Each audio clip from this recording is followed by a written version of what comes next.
সর্বশ্রেষ্ঠ অভিনেতা। দীর্ঘ ৩ দশকেরও বেশি সময়ের অভিনয় জীবনের প্রথমবারের মতো জাতীয় চলচ্চিত্র পুরস্কারে ভূষিত হলেন বলিউড সুপারস্টার শাহরুখ খান। মঙ্গলবার দিল্লির বিজ্ঞান ভবনে অনুষ্ঠিত ৭১তম জাতীয় চলচ্চিত্র পুরস্কার বিতরণী অনুষ্ঠানে জওয়ান ছবির জন্য সেরা অভিনেতার পুরস্কার গ্রহণ করেন তিনি। ভারতের রাষ্ট্রপতি দ্রৌপদী মুর্মু তার হাতে এই সম্মাননা তুলে দেন।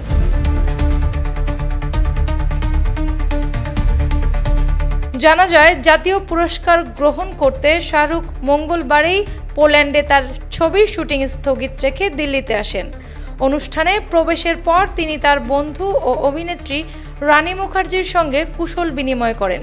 সঞ্চালক তাকে কিং অফ আর্টস বলে সম্বোধন করলে তিনি উড়ন্ত চুম্বন ছুড়ে দেন। এর আগে আগস্টে চলতি বছরের জাতীয় পুরস্কার বিজয়ীদের তালিকা ঘোষণা করা হয়েছিল।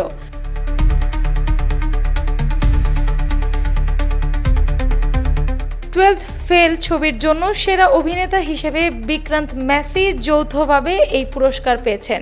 মিসেস চ্যাটার্জি ভার্সেস নরওয়ে ছবির জন্য সেরা অভিনেত্রীর পুরস্কার পেয়েছেন রানী মুখার্জি। উল্লেখ্য, এবারের অনুষ্ঠানে দক্ষিণী মেগাস্টার মোহনলালকে দাদা সাহেব ফালকে সম্মানে ভূষিত করা হয়েছে। সেরা হিন্দি ছবির পুরস্কার পেয়েছে কাঁঠাল আর জ্যাকফ্রুট মিস্ট্রি।